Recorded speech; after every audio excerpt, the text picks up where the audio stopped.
We have a message to not only the Cincinnati Police Department but to every law enforcement officer. The group Anonymous already singling out 2 officers by name and warning more will be exposed here. Ted Gunderson, who was with the FBI, as many of you know, and is now retired from the FBI. There he is. Pleasure to be here. I want you to know that this is from the old FBI, not the new FBI. They want to get their child out of the country, but they don't know where to go. They're thinking of Ecuador, they're thinking of somewhere. They think they need to get their child out of the country in order to save their lives. It's that bad. That's true. Yeah. We all need to leave the country to save our lives. We're getting ready for martial law. The extent and the scope of the spying the NSA carried out. You can take a look at the storage facilities they're building and get an idea of how much they're taking in. Like a 1 million square foot storage facility in Bluffdale, Utah. I'm standing before you today as the most highly decorated officer in the history of Phoenix, Arizona Police Department, but also the most fired officer in the history of because of some things I'll tell you about in a few minutes. But I am Major General Albert Stubblebine. I am retired Army Major General.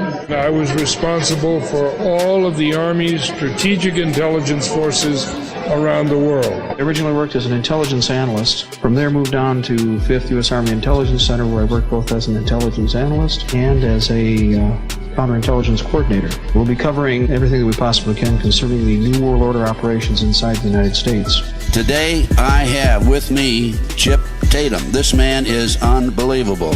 25 years, CIA Black Ops operator.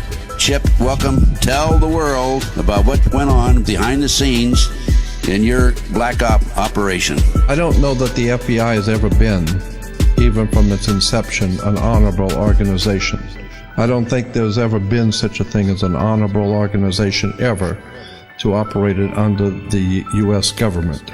This FBI flyer that was handed out to police officers only. If you encounter any of these people, immediately call the Joint Terrorism Task Force. Right-wing extremists, people that make numerous references to the U.S. Constitution, are domestic terrorists. the internationalists got to have terrorism because the only way you get the American people to beg for martial law is to give up their rights. So we know more terrorism's coming. I'm a retired police officer, and we talk to police and soldiers all the time, and they all know this. When a report revealed that the government itself may have been running drugs, the head of the DEA at the time, Robert Bonner, said that a ton of pure cocaine worth hundreds of millions of dollars had been smuggled into the United States.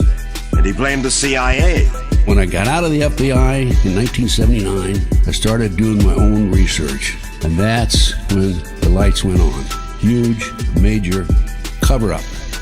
Believing that I was helping the people of America to stay away from illegal drugs, this really confused and confounded me.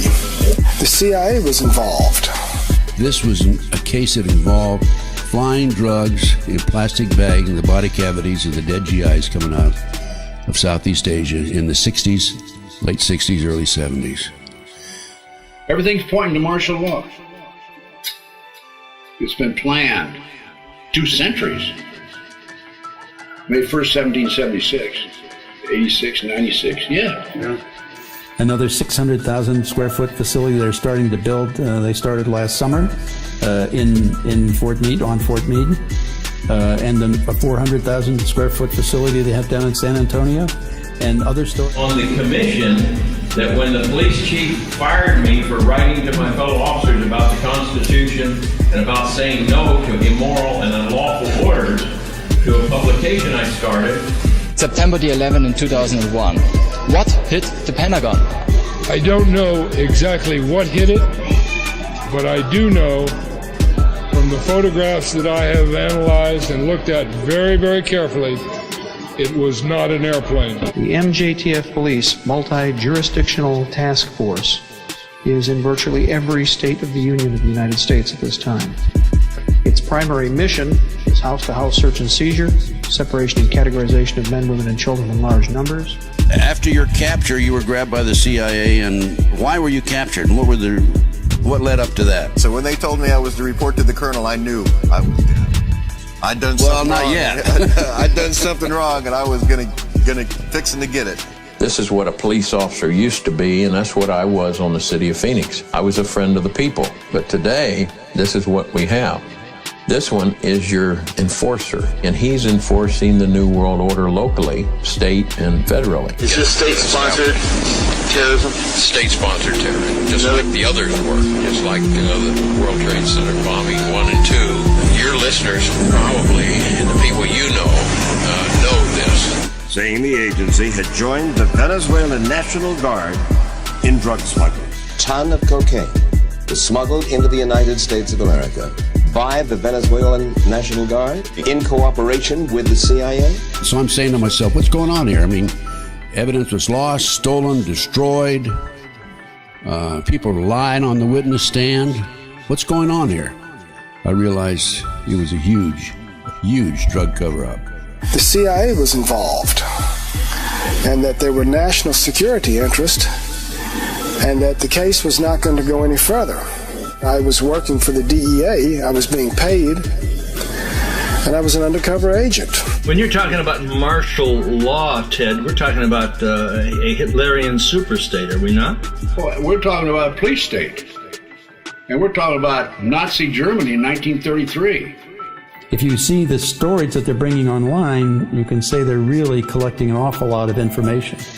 So that, my estimate, was in the zettabyte category of collection.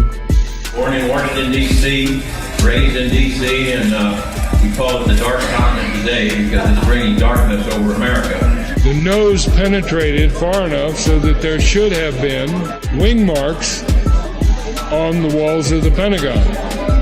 I have been unable to find those wing marks. You know, all these shootings around the country, the one in Arizona that we had, I think, West Virginia and Oregon and all that have taken place. This is all, in my opinion, I can't prove it. These are mind control victims, MK Ultra mind control victims. The MJTF are regular National Guard, local law enforcement, and street gangs converted to National Police Services. A satanic cult was distributing these drugs up and down the East Coast. 2 of them were CID agents, Criminal Investigative Division. I began to change. I began to see that I was part of a corrupt system, a very evil system, and I wasn't going to do it. When they gave me an immoral order or an unlawful order, I said, no, I won't do it. And the whole thing is designed to destroy the Second Amendment, to take our guns away from us. Well, they've got to do that before they go into martial law. Exactly. Otherwise, they couldn't kill us freely.